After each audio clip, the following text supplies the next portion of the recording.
Hello সবাইকে, আশা করছি সবাই ভালো আছো। আর আমি একটু গিয়েছিলাম বুনিয়াদপুরে, একটু দরকার ছিল তাই। আর পার্কের পাশে একটু দেখতে পেলাম ছোট একটা নার্সারি আছে, তাই নিজেকে আর আটকাতে পারলাম না, চলে গেলাম সেই নার্সারিতে গাছগুলো দেখতে।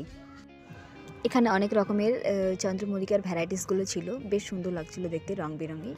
তো আমার এই কালারটা খুব পছন্দ হয়েছিল, তবে আমার কাছে এরকম একটা ছিল, তাও বুঝতে পারছিলাম না কি করব, কোনটা নিব।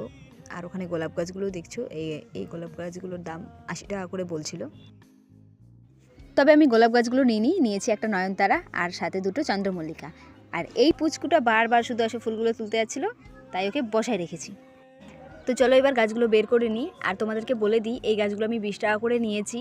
যদিও কাকুটা প্রথমে 35 থেকে 40 টাকা বলেছিল, তবে আমি অনেক বলে কয়ে 20 টাকা করে নিয়েছি। আর তোমরা তো জানোই মেয়েরা একটু বেশি ভালো দাম দর করতে পারে, তাই আমি 20 টাকা করে নিয়েছি।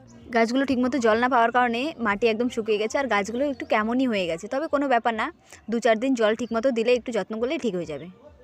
তো আমি নার্সারি থেকে এই 3টে গাছই নিয়ে এসেছি। আর এই চন্দ্রমল্লিকার গাছটার এই যে দেখো ছোট ছোট চারা গাছ বেরোয়েছে, সেই জন্য আমি এই গাছটা নিয়েছিলাম।